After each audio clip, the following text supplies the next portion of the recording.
Na aula passada, pessoal, nós começamos a estudar aquilo que eu chamo de primeiro pressuposto, que é a análise da pessoa do agente, né? Então, a gente viu aí que agente é aquele que, tecnicamente, pratica um evento danoso e é, assim, obrigado a indenizar, ou ele é responsabilizado por esse evento danoso, né? E a gente viu que isso pode acontecer quando ele responde por um ato de terceiro e quando ele responde por um fato do animal. Importante a gente saber isso aqui, pessoal, porque a gente vai usar isso aqui no próximo pressuposto que a gente vai estudar hoje, né? A gente viu também a questão da capacidade de responsabilização, né? A gente viu que a capacidade na responsabilidade civil, ela é um pouquinho diferente, ela deve envolver aí alguns cuidados, principalmente porque o incapaz, ele pode ser obrigado a responder, né? Por isso que a gente viu lá que a responsabilidade do incapaz, ela é subsidiária e mitigada, subsidiária e mitigada, né? Subsidiária porque só vai responder se o representante dele não for obrigado a responder ou não tiver patrimônio suficiente para responder. E vai ser mitigada porque essa indenização ela está limitada, como a gente viu aqui, de acordo com o parágrafo único do artigo 928, né? Agora, então, pessoal, nós vamos estudar o que eu coloco como segundo pressuposto, né? E, tecnicamente, o primeiro pressuposto da maioria da doutrina.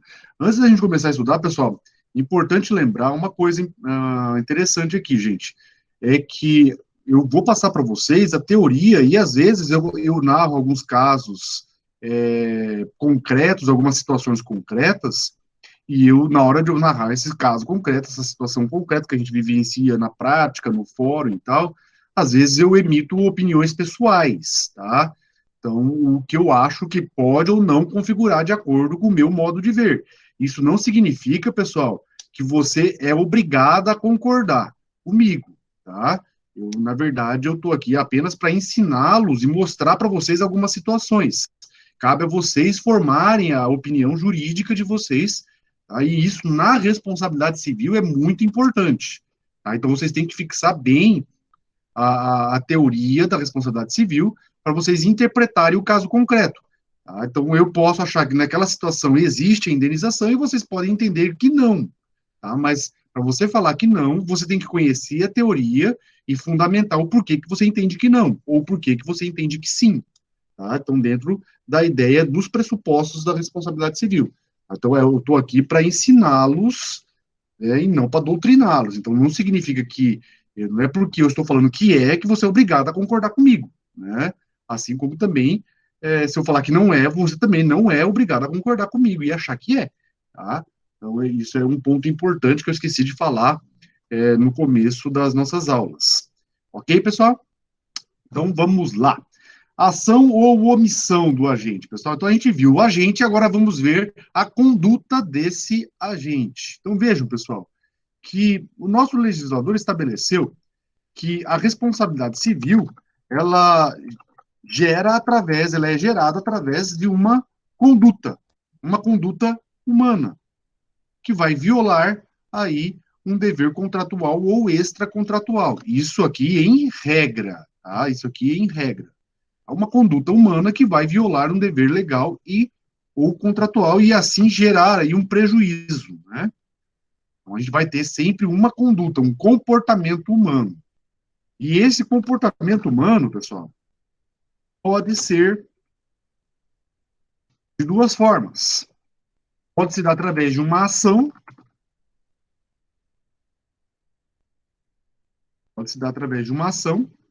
e pode se dar também através de uma omissão. Uma ação e uma omissão.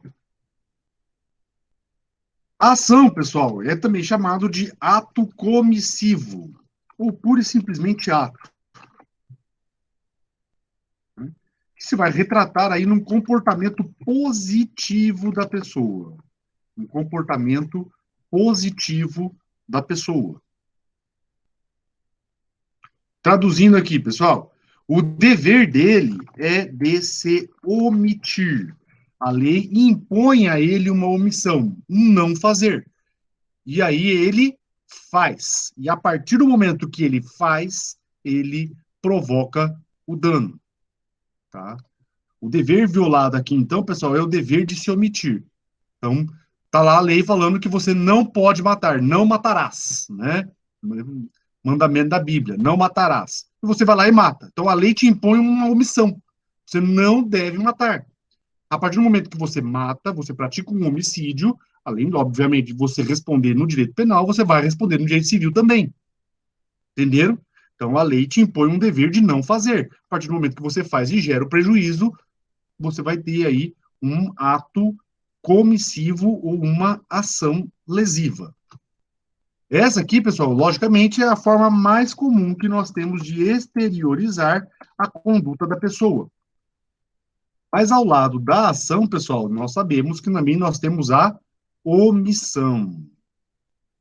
E o que é a omissão? Pessoal, é o ato omissivo, né? Como o próprio Ram já está falando aí, né? Vai ficar meio redundante, omissão, ato omissivo. Tá, beleza. Mas veja, pessoal, que aqui nós vamos ter o comportamento negativo da pessoa. Comportamento negativo da pessoa. Traduzindo isso, pessoal, a pessoa tinha o dever de agir e não agiu. É o contrário da ação. Então, vejam, na ação, ele tinha o dever de se omitir e agiu. Então, por isso, ele vai responder. Aqui ele tem o dever de agir. E ele não agiu. Ele se omitiu. E aí gerou prejuízo, vai ser obrigado a indenizar. E aí, então, pessoal, essa ação e omissão aqui pode se manifestar de três formas, que são as três condutas, três formas de atuação ou de responsabilização do agente. Primeiro, a gente vai ter aí a responsabilidade civil do agente por ato próprio. Segundo, a gente vai ter a responsabilidade civil por ato de terceiro. E, em terceiro lugar, a gente vai ter a responsabilidade civil pela guarda da coisa ou animal. Então, vamos lá, pessoal. Agora a gente vai estudar, então, cada uma dessas formas de manifestação da conduta, tá? Começando pela responsabilidade civil por ato próprio. Responsabilidade civil por ato próprio. O que consiste isso, pessoal? Vai consistir numa imposição de obrigação de reparar diretamente à pessoa que praticou o dano, pessoal. Diretamente ao agente que praticou o dano. Seja na modalidade comissiva ou omissiva, não interessa, mas quem vai responder é a pessoa que praticou o dano. Isso aqui, pessoal, é a responsabilidade regra, tá? É a regra geral. Então, como eu já exemplifiquei para vocês, você está lá dirigindo o carro, você não presta atenção na placa par, atravessa a preferencial e bate. Quem que vai responder por isso? Você. Você. Você, flamenguista, ficou bravo porque o Flamengo perdeu, né? Então, o que vai acontecer?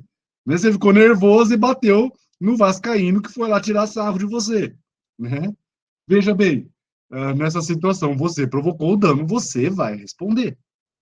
Então, aqui, pessoal, a responsabilidade por ato próprio vai decorrer aí de uma conduta originária, ou seja, um fato pessoal praticado pela própria pessoa, tá?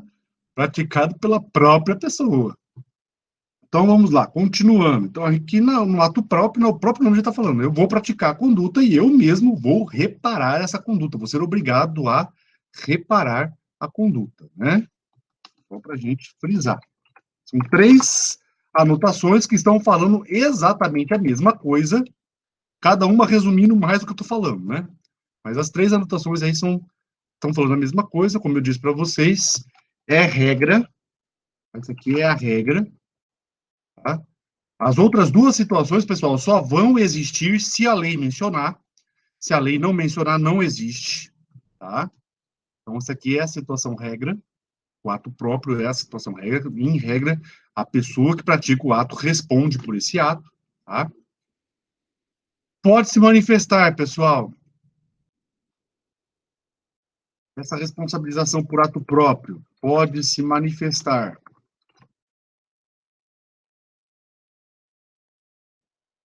tanto na forma subjetiva pode se manifestar tanto na forma subjetiva,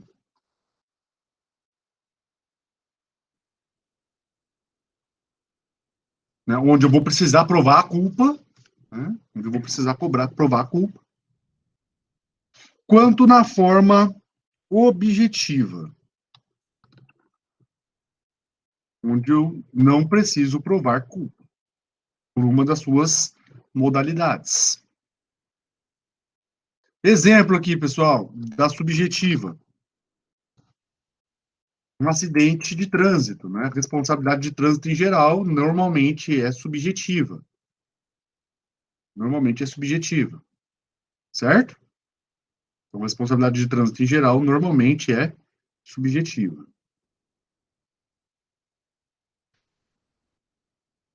E a objetiva, né? Temos aí as atividades de risco, né? Como a gente já viu lá nas aulas anteriores. Atividade de risco, dano ambiental, né? Temos também aqui a situação de acidente de trabalho, né? Situações de direito de trabalho. Direito de trabalho é uma coisa interessante, né, pessoal? Eu já vi muitas situações dentro do direito do trabalho, pessoal, que tecnicamente o trabalhador não tinha direito à indenização e na Justiça do Trabalho ele ganhou. E o que eu já vi de condenação na Justiça do Trabalho, pessoal, de situações onde não havia responsabilidade civil do empregador, é coisa absurda. Né? Mas para vocês terem uma noção, o simples fato do empregador entregar equipamentos de segurança, EPIs, para o empregado, não exime o empregador da responsabilidade civil se algum acidente acontecer. Exatamente pela falta do uso do equipamento de segurança. Aconteceu aqui uma situação em Dourados, pessoal, onde o empregador forneceu equipamento de segurança, o empregado não usou, ele se acidentou e o empregador foi responsabilizado. E aí, pessoal, por que ele foi responsabilizado? Porque cabe ao empregador fiscalizar o uso do equipamento de segurança. Ah, mas eu não posso obrigar ele a usar. Ele não está usando? Uma advertência, não usou de novo, duas advertências, não usou de novo, três advertências, na terceira advertência, justa causa, acabou o problema. Só que a gente sabe, pessoal, que em algumas situações a mão de obra é bastante escassa, é bem dificultosa de arranjar. Né? Então, dependendo da situação, o empregador fica naquela encruzilhada. Se eu mandar ou embora, o cara não vai achar outra pessoa para contratar para trabalhar. E aí eu fico naquela situação complicada. Então, pessoal, é bem difícil isso no direito do trabalho. Só que, assim, pessoal, tem algumas situações que são meio absurdas, vamos dizer assim. Olhem essa situação aqui, pessoal. Não sei se vocês viram isso daqui. Olhem essa situação aqui, ó. Olhem aí, pessoal. Olha o que o danado do operário fez aí, gente. Você já imagina se esse cara cai lá do alto. Ele estava sem equipamento de segurança, sem nada. Acho que isso aqui nem, acho que não é do Brasil, tá? Mas o fato é, ele está sem equipamento de segurança nenhum e ainda está pendurado no guindaste. Se esse cara cai de lá de cima, pessoal, sem sombra de dúvida, já era, tá morto, né? Tá morto. E aí vamos supor que isso aqui, pessoal, tecnicamente, dentro de uma análise da responsabilidade civil em si, não gera responsabilidade civil do empregador. Por quê? Culpa exclusiva da vítima. A vítima se colocou em situação de risco, mais do que evidente. Mas eu não duvido, pessoal, que no direito do trabalho, a família desse cara, que se ele morrer eventualmente, ganhe uma indenização pela falta de, entre aspas, fiscalização do empregador. Quando, na realidade, quem se colocou em situação de risco foi ele mesmo, Macarena. Vamos a alguns detalhes em relação ao ato próprio, que também se aplica em outras formas de responsabilidade civil também, tá, pessoal? Não só aqui no ato próprio, mas em outras situações. A primeira delas, pessoal, é a questão da solidariedade. Solidariedade. A pergunta, pessoal, professor, e se tem mais de um autor? E aí, pessoal? E se tem mais de uma pessoa que é autora ou que colaborou com o evento lesivo, o que acontece? Tem solidariedade ou não tem? Vocês já viram isso, tá? Só para vocês relembrarem, porque eu dei esse exemplo para vocês. Eita, eu dei esse exemplo para vocês lá na aula de solidariedade, pessoal. Artigo 265. A solidariedade, qual que é o princípio da solidariedade? Vocês estudaram lá no terceiro semestre. Solidariedade não se presume, pessoal. Ou vai decorrer da lei, ou vai decorrer da vontade das partes. Solidariedade não se presume. Ou decorre da lei, ou decorre da vontade das partes. Veja, pessoal, que aqui, logicamente, não tem contrato, então não vai ter vontade das partes. Olha lá o que fala o artigo 942, pessoal. Olhem lá. Os bens do responsável pela ofensa ou violação do direito de outrem ficam sujeitos à reparação do dano causado. Beleza, responsabilidade patrimonial, isso todo mundo está careca de saber. Agora, e se a ofensa tiver mais de um autor, todos responderão solidariamente pela reparação. Olhem aí, pessoal. Olhem aí, artigo. E o parágrafo único também fala a mesma coisa. São solidariamente responsáveis os autores e coautores e as pessoas designadas no artigo 932. Então, pessoal, ó, nós temos aqui dentro da solidariedade, dentro da responsabilidade civil, a responsabilidade solidária entre todas as pessoas que tiveram qualquer tipo de participação ou contribuição para o evento lesivo. Tá? Então, havendo coautoria, cumplicidade no fato lesivo, todos vão responder solidariamente. Beleza. Isso aqui é importante, pessoal. Por quê? Só uma dica aqui, ó. Qual que é a importância dessa solidariedade? Veja, você é obrigado a entrar contra todos os autores e partícipes do crime? Ou do crime não, do fato lesivo? Você é obrigado a entrar? Você é advogado. Você tem lá 3 pessoas que são autores de um fato lesivo. Dessas 3, só um tem dinheiro. Contra quem que você vai entrar com a ação?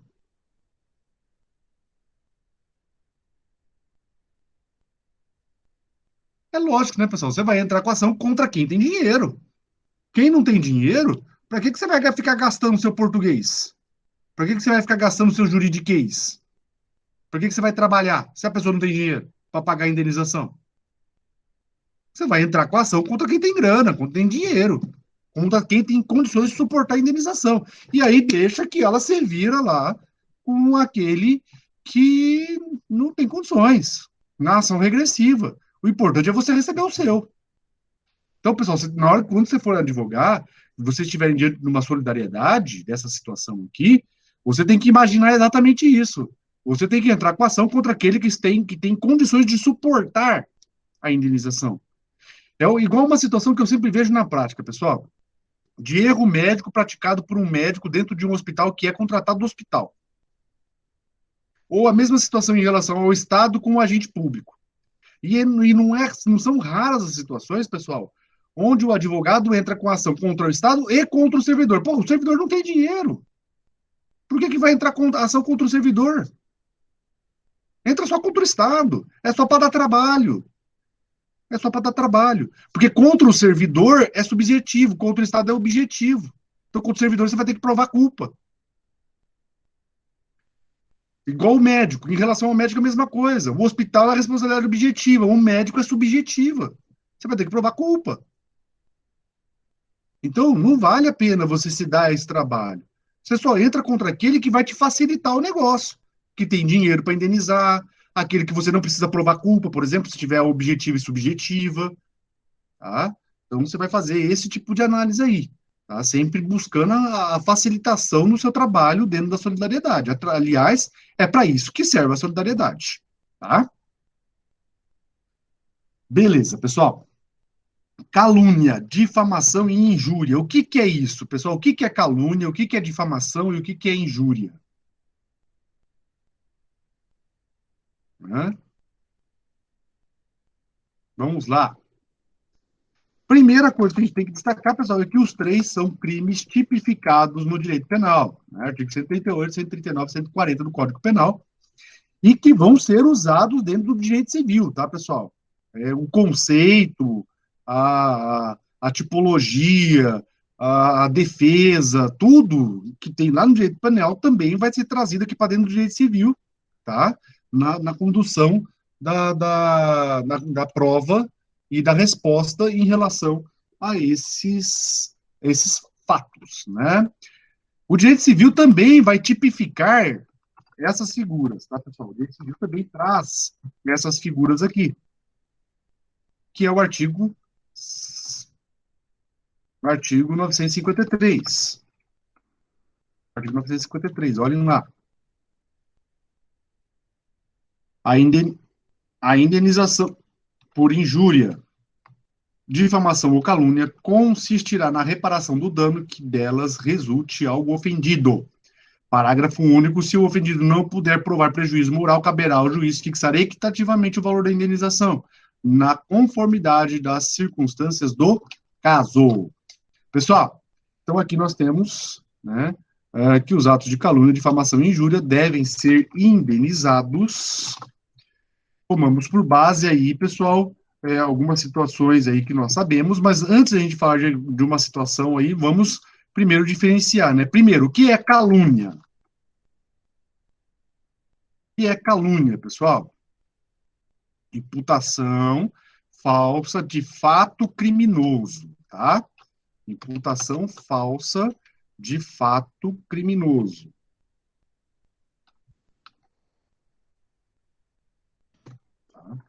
Então, o pressuposto básico aqui da calúnia, pessoal, é que o fato tem que estar tipificado no direito penal e a pessoa não cometeu esse crime. Tá? Ela não tenha cometido esse crime. Então, é imputação falsa de um fato criminoso. Né? Como um furto, estelionato, homicídio, lesão corporal, estupro. Né? Já tem várias situações aí de pessoas que responderam e respondem pelo crime de calúnia por imputação falsa do crime de estupro. Aqui em Dourados tem um caso muito famoso disso, que gerou uma responsabilidade civil, pessoal, que no meu modo de ver é gravíssima. Não sei se vocês lembram de uma menina que acusou o ex-namorado de estupro lá na Universidade Federal. Esse cara foi praticamente linchado publicamente. Não sei se vocês lembram, pessoal, mas teve até protesto na frente do fórum desse crime. E aí depois, pessoal, a mãe, ela entrou em contradição no depoimento. Os investigadores chamaram a mãe, falaram para a mãe dar uma prensada nela. E aí a mãe não, deu a prensada nela. E aí se descobriu que não houve estupro. Ela, na verdade, tinha feito sexo com outra pessoa. Então, pessoal, isso, logicamente, né, ela passou a responder pelo crime de calúnia, tá? E o cara entrou com ação de indenização, tanto contra ela e também contra o Estado, né? E ter havido aí a condenação dele pela opinião pública antes mesmo do julgamento, né? E, logicamente, pessoal, uma pessoa que é acusada de um crime desse, ela nunca mais consegue viver na onde ela vivia. Isso é lógico, né? Principalmente quando é cidade pequena. Ela jamais vai conseguir voltar a viver aqui em Dourados, porque ela sempre vai ter esse fato no passado dela. E isso dá um dano moral gigantesco. Ela praticamente destruiu a vida da pessoa, né? E não são raras as situações onde isso acontece. Eu creio que boa parte de vocês deve aí se lembrar ou saber de alguma situação desse tipo aí, tá? Mas vamos lá, pessoal. Outra situação aqui é a difamação. Difamação. O que é a difamação, gente?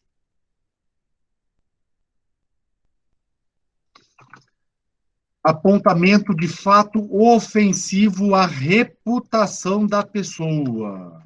Apontamento de fato ofensivo à reputação da pessoa. Esse fato ofensivo à reputação, pessoal, tem que ter uma gravidade tal que abala a fama dessa pessoa perante a sociedade. É a forma pela qual a pessoa é visualizada na sociedade. Essa forma pela qual ela é visualizada na sociedade é abalada. É o que a gente chama, pessoal, de ofensa à honra objetiva. Tá? A forma como a sociedade vê a pessoa. Pode ser tanto um fato verdadeiro quanto falso. Não interessa. Por exemplo, pessoal, eu chamar a pessoa publicamente de caloteira. Ela pode até ser caloteira. Mas isso não me dá o direito de tornar esse fato público, a ponto de abalar a honra da pessoa socialmente. Se bem que tem alguns aí que merecem, né? Vamos dizer o português bem claro aí, né? Mas não pode, tá, gente? Não pode.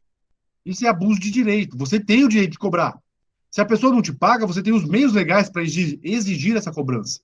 Agora, o que você não pode, pessoal, é fazer essa cobrança expondo a pessoa ao ridículo. Colocando ela como caloteira, por exemplo. Aqui, não sei se vocês lembram, mas uns tempos atrás, aí, cerca de uns 4 anos atrás, correu um áudio no WhatsApp da dona de uma casa de massagens tailandesas cobrando uma pessoa dos grupos de WhatsApp. Vocês lembram disso daí? Eu mesmo recebi esses áudios aí em vários grupos que eu tinha. Veja, pessoal, lá nesse áudio, ela fazia a cobrança vexatória da dívida, colocando ele como caloteiro. Ele pode até ser caloteiro, pessoal, mas isso não dava o direito a essa pessoa de expor isso publicamente. Tá? Então, isso em si gera difamação, tá? A difamação, pessoal, ela tem lá no direito penal uma forma de defesa, que é a exceção da verdade, tá? E isso aí afastar a incidência de crime, mas pode não afastar a incidência da responsabilidade civil, tá? Tudo vai depender do caso concreto. Ok? Beleza? E por fim, pessoal, a injúria. Injúria.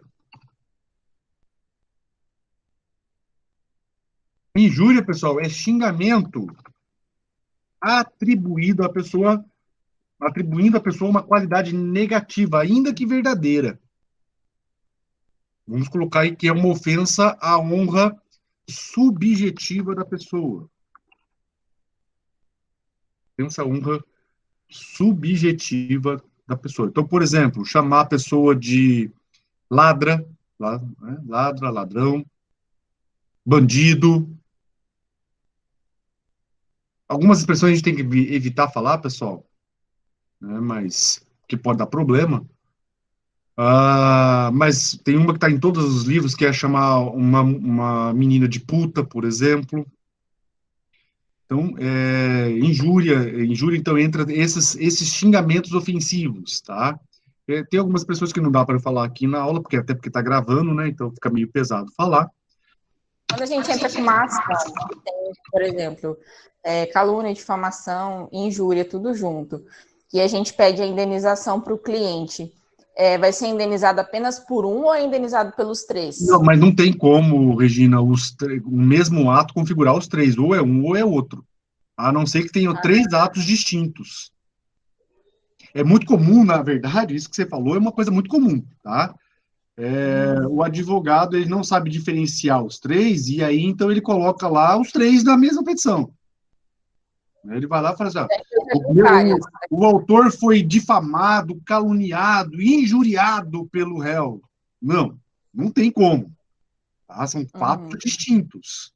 Tá? Então, ou ele foi difamado, ou ele foi caluniado, ou ele foi injuriado. Tá? Os 3, no mesmo ato, não tem como, a não ser que sejam atos distintos, né? Vamos supor, eu tenho 3 atos distintos. Então, eu posso aí, sim, ter as 3 formas de situações. A injúria. A gente teve o exemplo na semana retrasada disso aqui, né? Que é a injúria racial.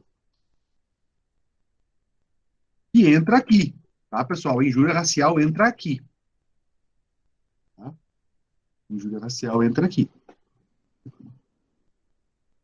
Não que o fato de você ser preto, branco, pardo, amarelo, não sei, não interessa, seja uma ofensa, mas a forma como isso é colocado se torna uma ofensa racial. A diferença entre difamação e injúria está aqui, ó. Um é honra objetiva perante a sociedade. A injúria é honra subjetiva, atribuindo à pessoa uma qualidade negativa. Tá? Então, a diferença está aqui, ó.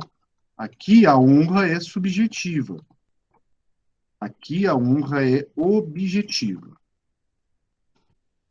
Tá? Tem um quadrozinho que eu tenho aí no livro, pessoal, para quem comprou já viu aí o quadrozinho. Eu vou colar aqui para vocês anotarem aí também.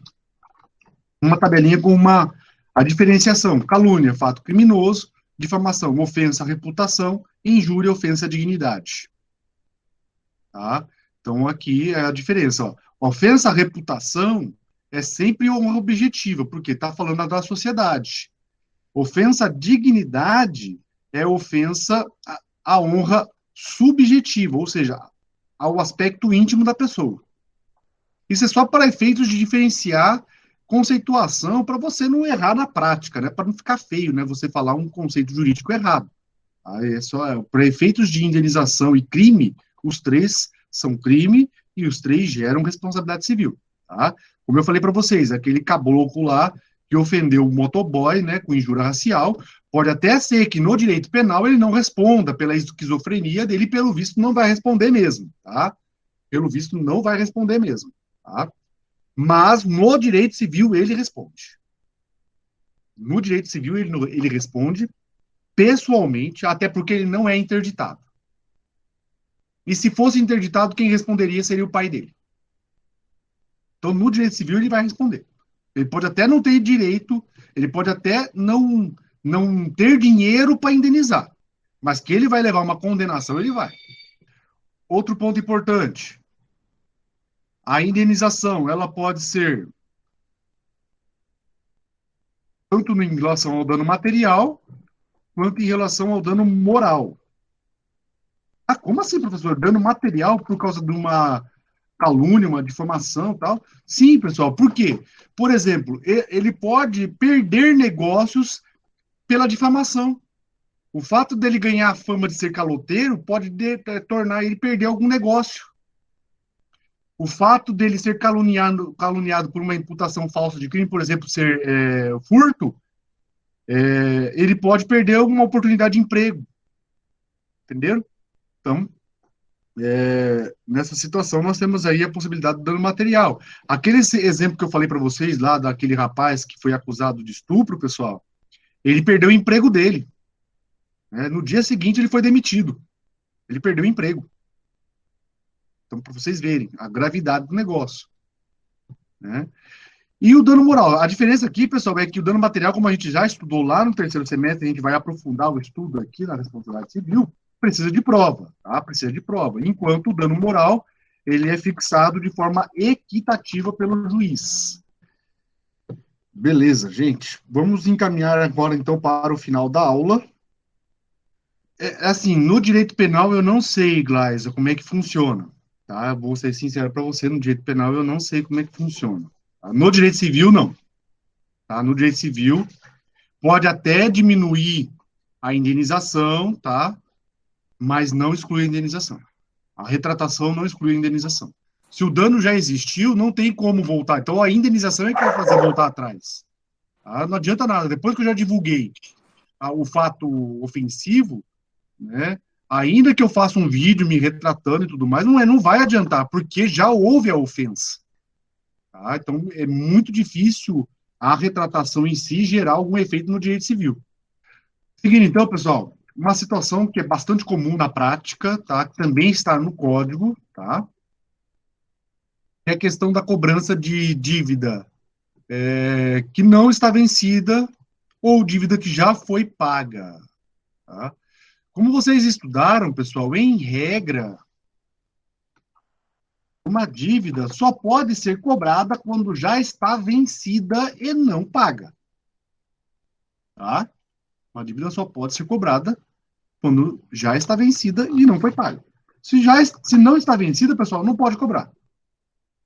E se já está paga, também não pode cobrar. Tá? Isso aqui é a regra. Isso aqui é a regra. Logicamente que a gente tem exceção, né? O fato, por exemplo, da possibilidade de vencimento antecipado da obrigação, que a gente já estudou, né, lá no terceiro semestre. Eu vejo que muita coisa puxa daquilo que vocês viram lá para trás, tá, gente? Então é muito importante vocês saberem lá de trás, tá? Então, aqui, na verdade, pessoal, nós temos duas situações. Uma está no artigo 939 e a outra está no artigo 940. Duas situações. Artigo 939 e artigo 940.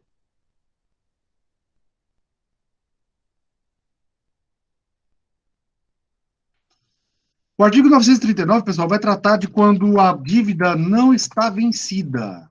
Cobrança de dívida não vencida. Olhem lá.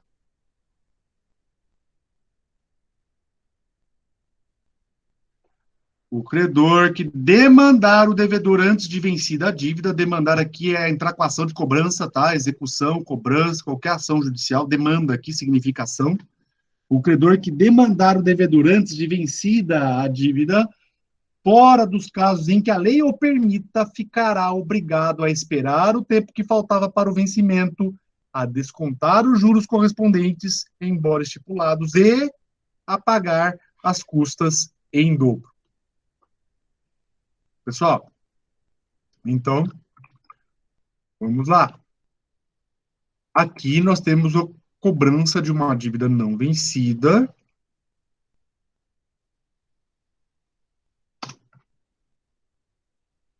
Cobrança de uma dívida não vencida. De forma judicial. Antecipadamente. Então, o credor que cobra judicial aqui, né? Antecipadamente, deverá, primeiro, aguardar o tempo que falta para vencer.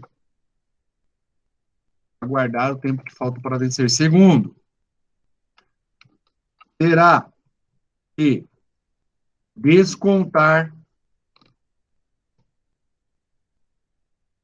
os juros que incidiram na cobrança antecipada. Aqui, pessoal, juros compensatórios, tá? Esses juros aqui é o compensatório. E arcar com o pagamento das custas em dobro. Vamos supor que a minha dívida, ela tem juros compensatórios, tá? Um empréstimo, por exemplo, um mútuo tem juros compensatórios. Ela vence lá no dia 30 de outubro. Entra no dia 30 de outubro. E eu entro com a ação agora. Entro amanhã, dia 14 de agosto. Ou seja, de forma antecipada. O que vai acontecer, pessoal? Primeiro, eu vou ser obrigado, para receber, vou ser obrigado a esperar até o dia 30 de outubro. Segundo, os juros do dia 14 até o dia 30 de outubro não poderão ser cobrados. Então, todos os juros compensatórios que incidiria nesse contrato, do dia 14 de agosto até o dia 30 de outubro, não pode ser cobrado. Tá? E as custas do processo, pagas em dobro. Então, eu lá gastei R$1.000 com custa, vou pagar as custas 2 vezes. Para a vítima. Tá? Para a pessoa que sofreu a cobrança indevida. Certo, pessoal? Entendeu, Sabrina? Ok? Beleza? Essa aqui é mais difícil acontecer, tá, pessoal? Por quê? Porque normalmente quando o judiciário recebe uma cobrança, ele vai verificar o título, né? Se o título já está vencido ou não. Se o título não está vencido, normalmente o juiz já extingue a ação logo de cara. Mas às vezes ele come barriga, né? Não viu e foi, tá? Mas essa primeira situação é mais difícil de acontecer. O problema, pessoal, está na segunda situação. Artigo 940. Aquele que demandar por dívida já paga no todo ou em parte, sem ressalvar as quantias recebidas, ou pedir mais do que for devido, ficará obrigado a pagar ao devedor, no primeiro caso, o dobro do que houver cobrado, e no segundo caso, o equivalente do que dele exigir, salvo se houver prescrição. Então vamos lá, pessoal. Aqui no caso, é a cobrança de dívida que já está paga ou em valor superior ao que está pago. Também judicial, tá, pessoal? Demanda aqui é judicial. Tá? Também judicial. Qual que vai ser a consequência disso? Então, você já tem lá um título pago e foi cobrado judicialmente novamente por esse título. Tá? Ou você devia 100 e foi cobrado em 150. Entenderam, pessoal? Ok a situação? Então, você já pagou o título e foi cobrado. A ação de cobrança. Ou você devia 100 e a ação de cobrança está te cobrando 150. Ok? Beleza? Qual vai ser a consequência, pessoal? A gente vai ter aqui o que a gente chama de dano moral tarifado. Dano moral tarifado. O que é o dano moral tarifado? Pessoal, o dano moral tarifado é o dano moral fixado pela lei. O juiz não tem livre arbítrio, o juiz não tem liberdade para fixar o dano moral, como é aqui, ó. Aqui o juiz fixa o dano moral de forma equitativa. Aqui não. Aqui a lei vai falar para o juiz como é que ele vai fazer o dano moral. Certo? Como que ele vai fazer isso, pessoal? Duas situações. A lei está trazendo aqui para nós. Na primeira situação, a dívida já está paga. Então, situação da dívida paga.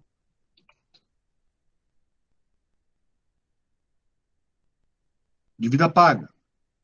Por que está aparecendo isso aqui? Dívida paga. Primeira situação, dívida paga, pessoal. A indenização vai ser o quê? O dobro do que houver cobrado. A indenização vai ser o dobro do que houver cobrado. Então, ele cobrou 100, a dívida já estava paga, vai ser indenizado em 200. Certo, pessoal? Ok?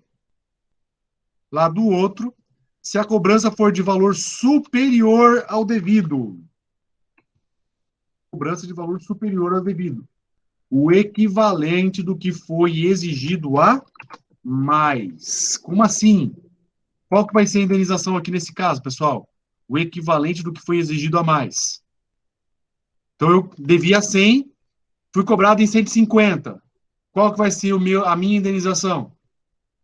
Isso, 50, exatamente. Aquilo que foi exigido a mais. 50.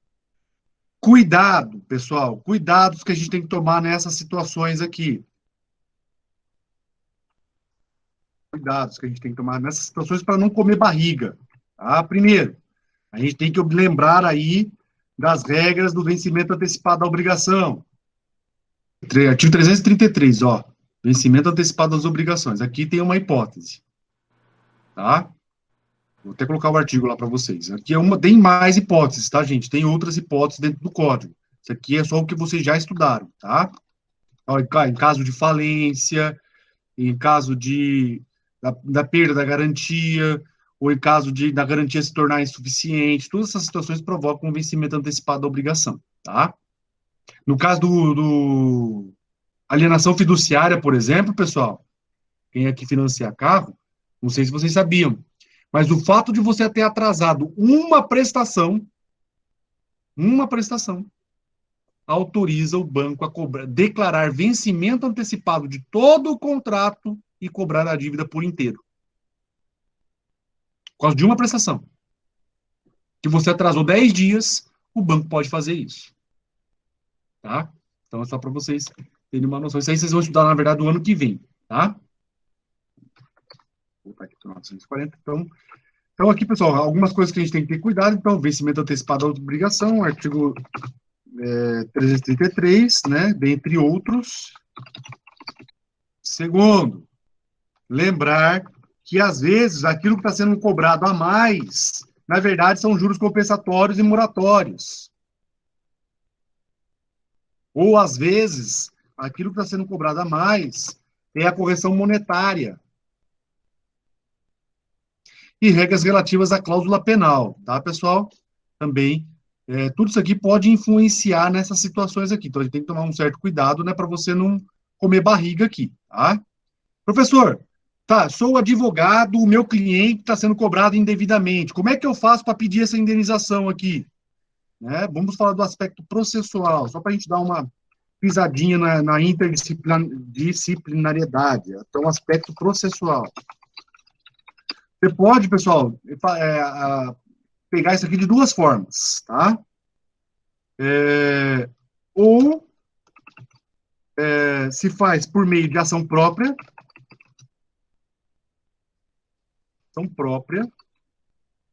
de indenização, né? Então, por exemplo, depois que extinguiu esse processo aqui de cobrança indevida, você entra com a ação de indenização, ou você faz através da reconvenção. Na contestação, você não pode. A não ser que haja a possibilidade de pedido contraposto, do contrário, na própria contestação, o réu não pede, tá, pessoal? Na contestação, o réu não pede nada, a não ser que ele tenha a possibilidade de pedido contraposto, e não é qualquer ação que tenha isso. A regra é que o réu não pede na contestação, ele apenas requer. E requerer e pedir são coisas distintas, tá? Ok? São coisas bem distintas. Tá? Professor, qual que é a diferença? Pergunta para o professor de processo civil. Tá? Não, mas o pedir, pessoal, é aquilo que é o objeto da sua ação, aquilo que você quer de condenação. Requerimentos são coisas administrativas do processo. Então, por exemplo, você pede a indenização e requer a citação, requer o julgamento procedente da ação, requer o deferimento da gratuidade judiciária, requer prioridade de tramitação, requer a designação de audiência de conciliação, tá? E você pede a indenização. Então, são situações distintas. Na contestação, é muito comum a gente ver, o réu pede o julgamento improcedente da ação. Não, está errado. O réu requer o julgamento improcedente da ação. E lá na reconvenção, o réu pede a indenização.